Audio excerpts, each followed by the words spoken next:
Hi, everyone. Welcome to this edition of the broadcast, where we give you bite-sized bits of best practices to help you be a better leader and a more effective communicator. I'm your host, Gerard Braud. As always, thanks for watching, thanks for following, and thanks for being a regular subscriber to the broadcast. So here we are, the new year, week number 5.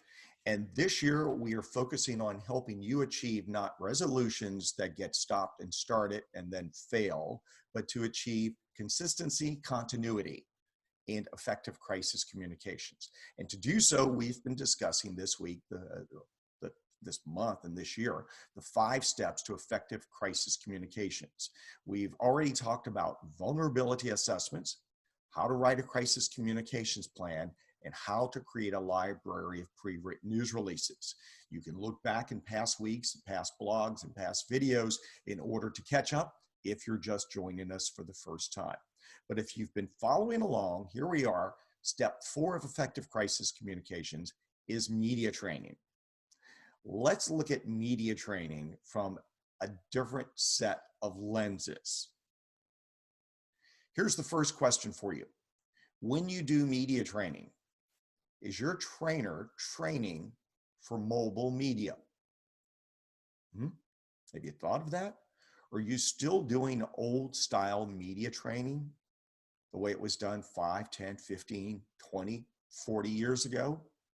Or are you still giving someone 3 key messages and telling them to ad-lib about those 3 key messages?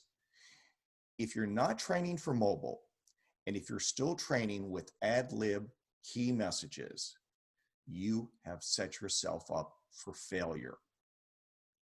Making someone good is not teaching them to try to ad-lib well or to be fast on their feet. Doing a media interview has nothing to do, 0 to do, with being fast on your feet. A good media interview happens when you have practiced excessively, when you have practiced relentlessly, when there are no surprise questions, and when there are no surprise answers. The greatest feeling I get is after someone does an interview and they say, you know what? I nailed it, Jared, because you nailed it in the training.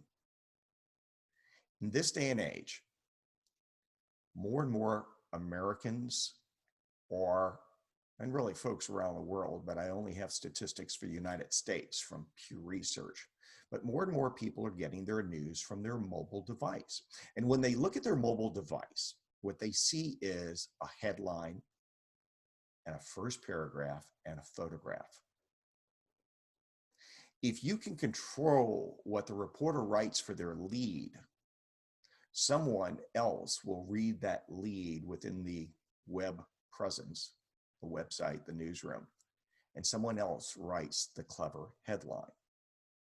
The person who writes the story doesn't write the headline. Maybe at local TV stations they do, but once you get up to the bigger media, it's done traditionally where a copy editor is the one who creates the pithy, catchy headline.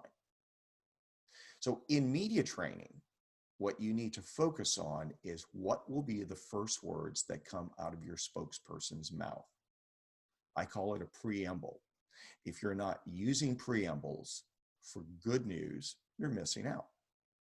And when it comes to crisis communications, my area of expertise, every pre-written news release, remember last week we talked about pre-written news releases, every pre-written news release begins with a preamble statement that discusses what the goal of the organization is and was, and what the irony of the change is that is affecting the organization.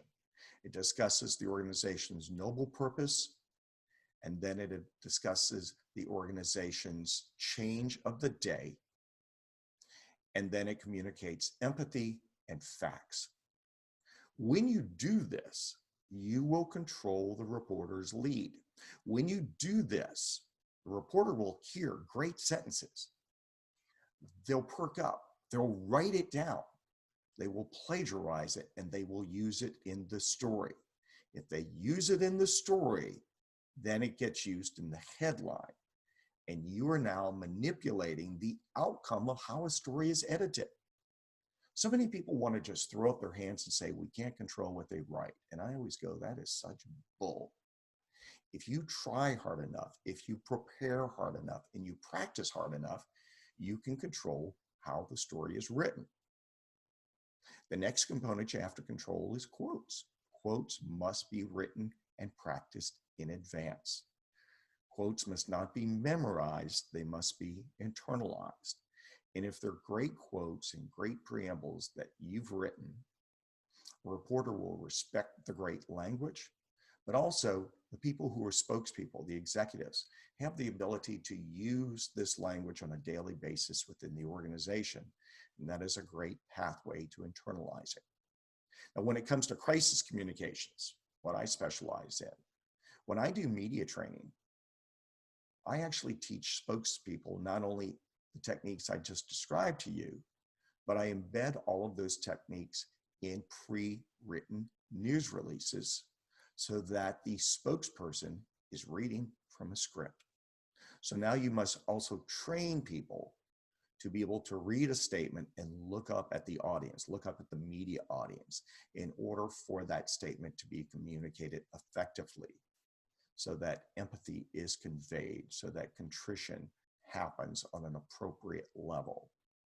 And it makes for a much more effective media training. Too many spokespeople will step out and say, we had a fire, we had an explosion, we have 2 people dead, what questions do you have for me?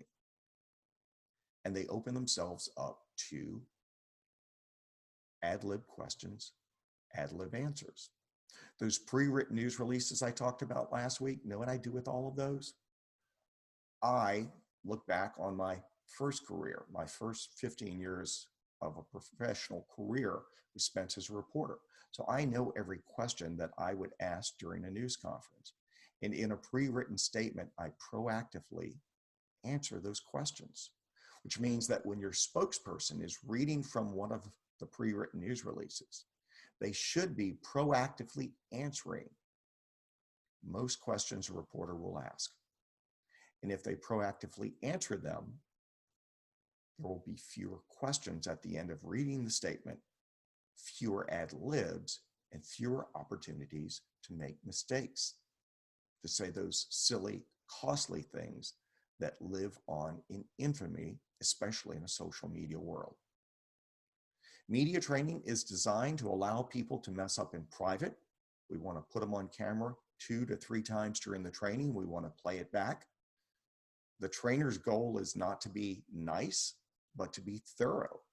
The trainer's goal is not to be the best friend. The trainer should never be afraid of being fired. In fact, the opposite should be true. The trainer should be so tough that the people in the room basically want to take them out. It is a tough day, but if done properly, you achieve greater success and you're able to protect the revenue, reputation, and brand of the organization.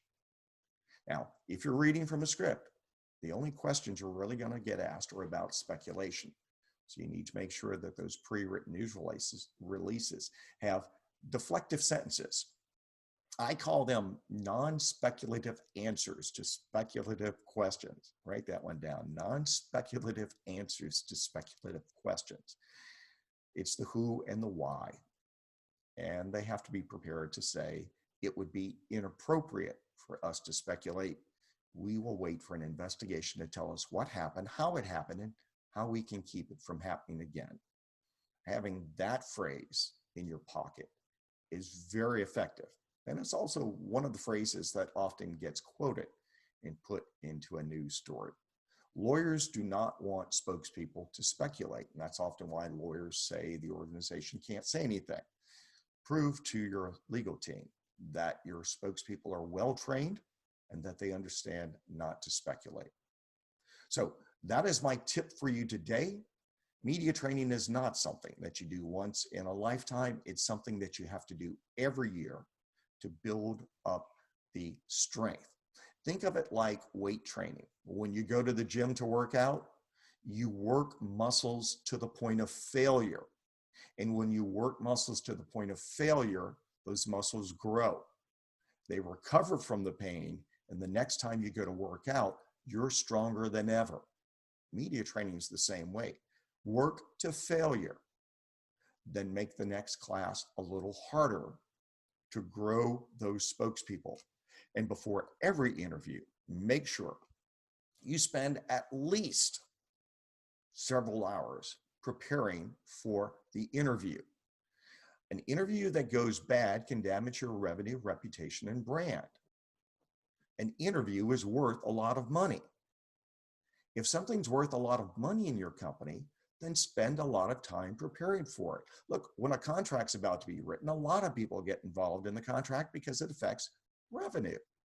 Do the same thing with media interviews. Now, when it comes to crisis communications, there is less time to practice. But if your goal is to communicate to the outside world in under 1 hour from the onset of the crisis going public, spend at least 5 or 10 minutes reading through your pre-written news releases. Get your mouth in gear. You watch me in these videos.